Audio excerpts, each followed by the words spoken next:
Okay, I wanted to do a video today about steering racks and steering speed and servos and the whole combination. I don't think a lot of people really know how all of it works.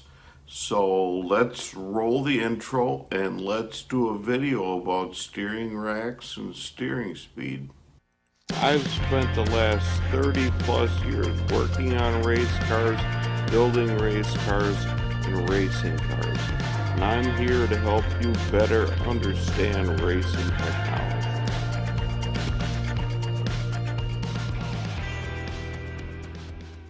Okay, the first thing I think everyone should realize is steering speed is not always in the box or in the rack.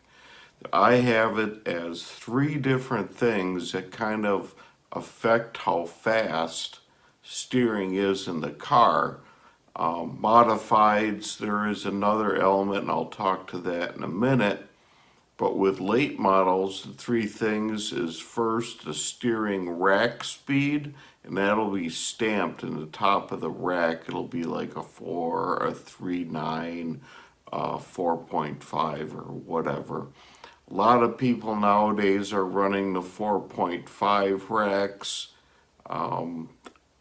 I kind of like the 4.0 racks because they're a little bit slower. If it ends up the steering is too fast, the driver may have a tendency to go in there and steer and shear the contact patch, which will make you believe that the car is tight, and it may be tight, but steering rack speed plays a huge difference on the drier track. The second thing that I think contributes to a steering speed is the length of the spindle steering arms. The shorter the steering arm, the faster the speed. The longer the steering arm, the slower the speed. On like old Rayburns, I think they were like 3 to 3.5 inches. Most newer cars that I know about now are around the 5 to 5.25, 5.5 inch area. So those are kind of maybe a little bit in between. There's some cars or manufacturers, but it's all in that area. And how I measure steering arm length is from the center of the ball joint pivot to the center of the pivot where the tie rod is mounted on there. That's what I consider a steering arm length. It doesn't just bump up to the rad to the spindle or anything. It's center of ball joint, lower ball joint, center of where the steering tie rod mounts on the rack. The third thing that I think influences steering rack speed that a lot of people they don't pay attention to it, but the steering wheel diameter. They range probably anywhere from about 15 to about 19, depending on the manufacturer. And the bigger the wheel, the slower the steering speed is. The smaller the wheel, the faster the steering speed is. If you have a case in your car where the car seems to float a little bit, you're constantly just jerking back and forth. If that speed is too fast, those tires are moving too fast, and you're shearing the contact patch and you're not giving yourself a good feel to the car. So as you analyze stuff that's going on with the car, take it all into consideration, not just the rack speed, not just the steering arm speed, but also the steering wheel diameter.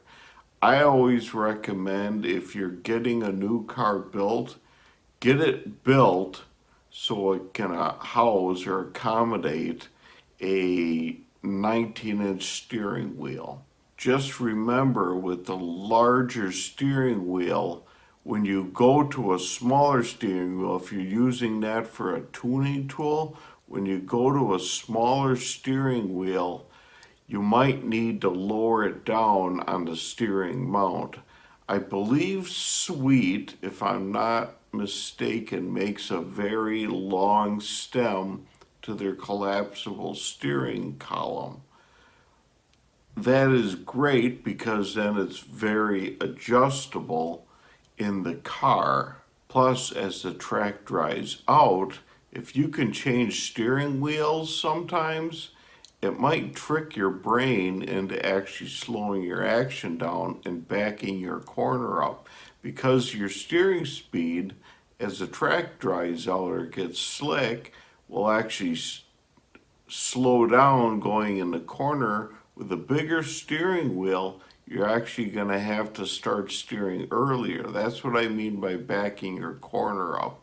Instead of, like past the flag stand, you start arcing your corner like 200 feet past the flag man or so, or whatever, if it's a big track or whatever the measurement is.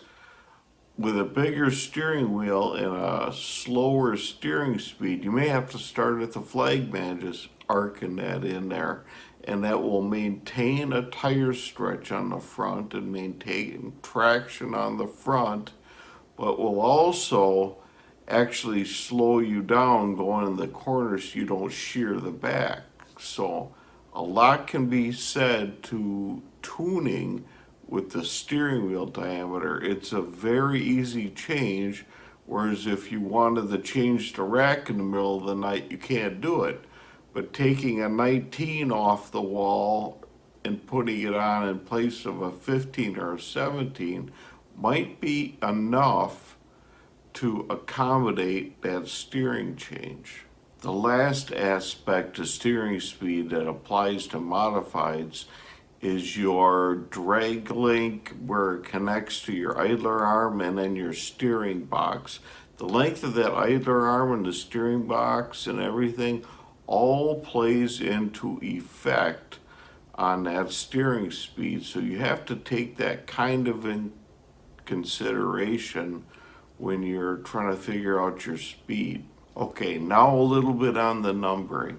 On a late model rack, the higher the number, the faster it is. I believe Sweet tops out now at a 4.5-inch rack, and that's pretty fast. A lot of guys like the 4.0 rack because it's fast, but it's not as fast. A lot of guys like the 4.5 racks. They feel that the car's going in and everything needs to be faster now. The thing that I don't think a lot of people take into consideration when you figure rack speed is, yes, you can steer faster, but are the shocks set up and everything else set up in the car to transfer and work that fast?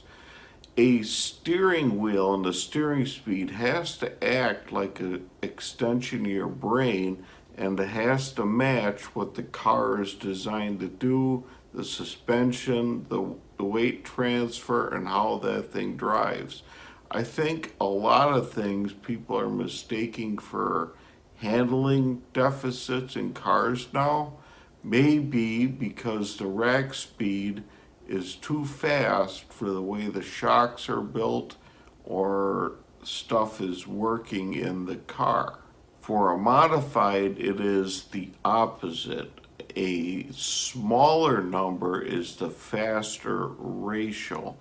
For right now, I believe Sweet tops out at a 6.0 ratio box. They used to have an 8.0. I don't even know if they have it anymore. Way back when we used to run stock stuff, they were like a 12-to-1 ratio or so, and then you'd put a quickener on it and stuff like that. But right now, I think the fastest box Sweet offers for a modified is a 6.0. Okay, now a little bit about the power steering and the steering servo and how stiff or how soft you want it. There should be a number stamped in either your box or on the rack, and it should be a point something. That is actually the diameter of a torsion bar that will go through the rack or through the servo into the rack end. And as you twist that, you'll get more or less power steering, more or less feedback. A 200 diameter torsion bar is a lot softer than like a 235. A 0.185 or a 185 torsion bar is a lot more power steering. The problem with too much power steering is that you can't feel the front end. If the car is wandering around and it feels like you have no feel, you might want to bump up the torsion bar size from like a 200 to a 230 or so, whatever a bigger number is. That will give you more feedback and more positive input feel on the steering wheel. Too much power assist in that steering wheel will make the car wishy and washy going down the straightaway. You won't be able to feel the front end. So what I recommend, if your car gets like that where it's wandering, it's either a steering speed or it could be too soft a torsion bar from you. You're looking for a more feedback with that car. So when the car goes in and you're tight, if you have too much power steering, you're not going to feel that, and the tires will be going in and shearing. So what you're going to need is, when you go into the corner and that car is tight, you got to be able to feel that in the steering wheel. It has to get stiffer to give your brain the idea that that car is tight. I think that's what's going on with a lot of these people, is they don't have a good enough feel for the steering in their car, and they're going in with a tight car saying, I don't know, it turns real good, when actually they're shearing the contact patch because there's too much power steering nowadays. If you're having a problem with that, stiffen up that torsion bar a lot of times. You could send your rack in to Sweet. I think Woodward will make torsion bars you can buy and change out. I've done it. I think we're going to go over to the drawing board now, and I'm going to make a diagram on how the steering shaft actually hooks to the servo and where that torsion bar is in there and how that exactly works. So let's go over to the drawing board and we'll take a look at some stuff. Okay, this is your basic servo setup. Most of this stuff is all internal in the rack, like where your steering shaft goes in. Wherever your fittings are is where this is kind of located. Woodward has a deal where you can either get an old style Woodward where this is like mounted in the middle of the steering shaft, or your newer style Woodward deal where it's all integrated with a red mount on it and stuff like that. But this is basically how the whole deal works. These are your fittings. There'll be actually 4 of them. One will be an input, one will be an output, and a left and a right for pressure. And then this here running through the middle is what your torsion bar is. Basically, it's secured on each end with a set screw or two. And this will be like input from your steering wheel. This will be your, your steering wheel side comes down, and this will be to your rack. Well, as this twists here, like this, it can put pressure either to your left steer or right steer to give you more and more steering assist. So the farther this torsion bar twists, the smaller diameter, the farther it twists, and the faster it twists, it basically puts more pressure into your assist. If you like this video, subscribe to my channel and hit the bell for notifications. Notifications aren't anything spammy. I'm not going to send your email or anything like that. Basically, when you get on YouTube and you're looking for videos to watch, it'll just pop up and say that this channel has a new video.